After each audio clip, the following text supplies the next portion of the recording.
People don't even know it, but the animals that the pet store sells for other animals to eat, like hornworms and silkworms, actually turn into beautiful butterflies. And I always feel so bad that they get eaten by dogs and cats before they ever even get a chance to metamorphosize. So, I brought 3 of them home to try and hatch them and see what they would turn into. Now, this was the very first time I had ever hatched any caterpillar into a butterfly.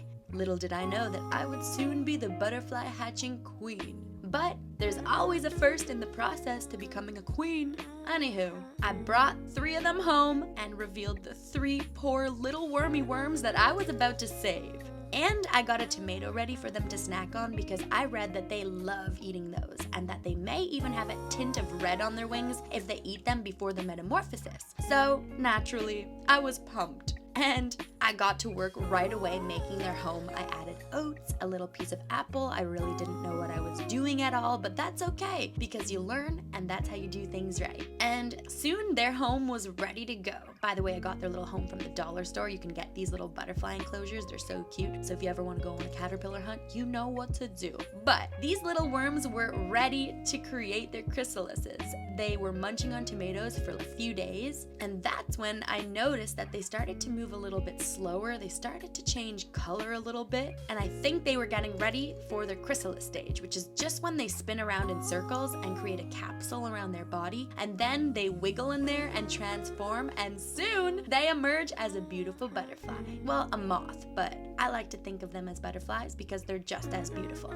So of course, we all now know that my instinct is no longer to play executioner with a brick, but instead watch the life cycle of these beautiful creatures. Their skin started to go from dark blue to light blue, and then from light blue to a red color. And soon, before I knew it, I woke up one morning to those little bugs not there anymore. Instead, there were the chrysalises lying in the oats, wiggling around, and I wasn't sure how long it would take for them to hatch. I was so happy that I made a time lapse of the metamorphosis because it was probably one of the coolest things I've ever seen in my life, watching that blue bug go from a caterpillar into a weird oval-shaped chrysalis that was also a totally different color. It was as if they almost went inside of their own bodies and morphed from blue to red. It's a phenomenon I cannot even explain well enough with words, but I'm happy that I got to witness it and share it with all of you. It was quite literally like magic. But anywho, so I waited, and that wait actually turned into 4 months. And I thought that was so weird because contrary to butterflies where they emerge after no more than 2 weeks in their chrysalises, I was shocked yet intrigued to see that these little guys took a lot longer to emerge. And the problem here was that I had a trip planned to go to Portugal for 10 days, so I was nervous because it had already been like 3 months since they were in their chrysalis, and I didn't want them to hatch without me being there and die. So I was really nervous, but I had to go to Portugal. I had the trip booked. So off I went to my trip, and when I got home, of course, what do you know? One of them hatched, and their wing didn't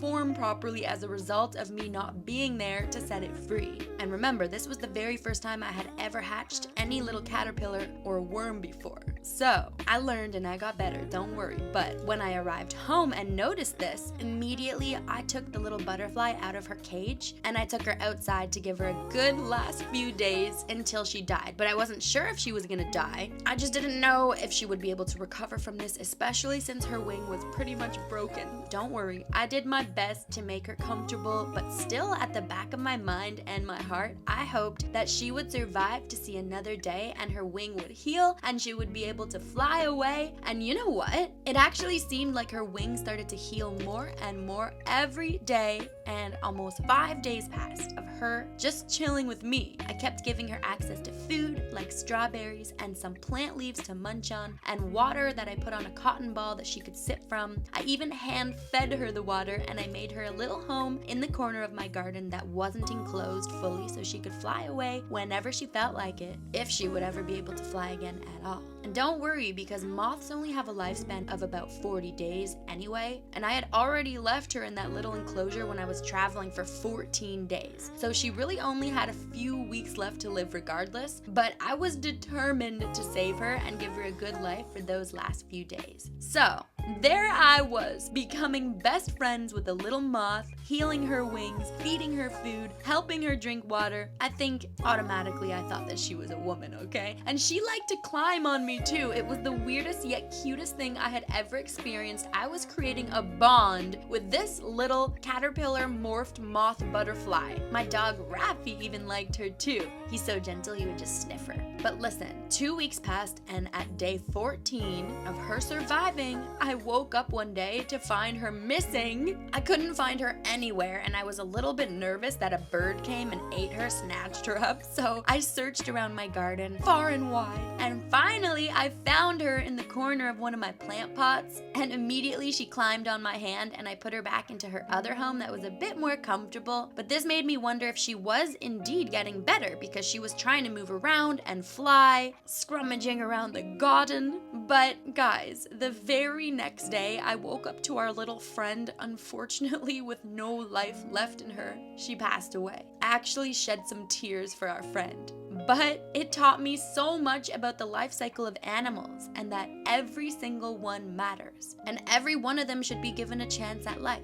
I also learned a lot about how I'll hatch them in the future, because I want to ensure that I give them the best conditions even if I'm not home to help them, so that their wings can dry properly and that they don't have to suffer at all, and that they don't get bought at the pet store to be given to other pets like dogs and cats. But listen, after I buried her in my backyard, I had a plan to go to the pet store and get some more silkworms this time, the caterpillars that actually make silk, and try to hatch those the right way. And I also found a caterpillar on the side of the road that I brought home, a chrysalis on my cabbage that I hatched, ladybug eggs on my broccoli, and a bug on my strawberry, and you already know I tried hatching all of them.